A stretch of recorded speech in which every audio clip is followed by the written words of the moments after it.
Speaker. We must continue to bring to this floor areas in the world where U.S. troops are present, where there is no clear end game, where there is not an end state that is clearly achievable. What our generation has learned as a consequence of observing the great patriotism expressed by many of my colleagues who participated in this debate today is that we don't have the ability to beat an ideology out of anyone. We don't have an ability to go into these places that oftentimes have been riddled with bloodshed and violence and somehow convince them that a democracy or a parliamentary system is more beneficial than the greed that has been driving them for far too long. That is the story of the Middle East. That is the story of North Africa.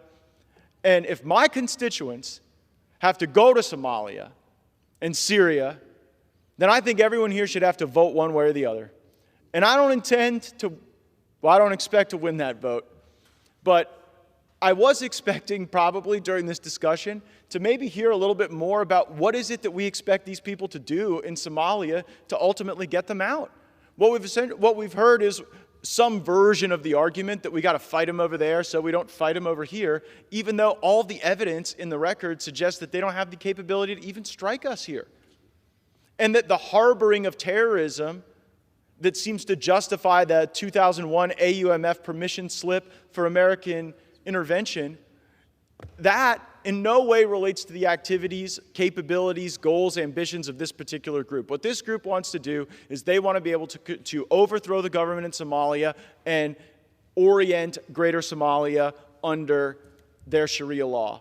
And they're losing in that fight. And what we see online, what many of us have received in briefings in Congress, is that when U.S. troops are present, that serves as a propaganda vehicle for a lot of these groups to be able to go out and recruit and add folks to their ranks. And that is certainly not what we want to see. And if the African Union had a greater role, if the African Union stepped up and worked to fill that vacuum with greater credibility with particular partners and particular localized clans, then that might achieve this objective in the absence of the death and the danger and the deployment that has got our military spread far too thin for far too long.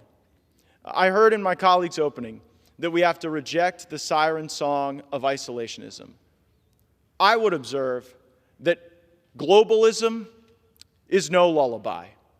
It is often soaked in blood, mired in civil war and violence, and resulting in worse conditions than we found ourselves in.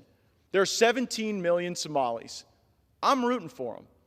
I hope that when my life ends, Somalia isn't synonymous with famine and failed states and civil wars and coups. I really hope that.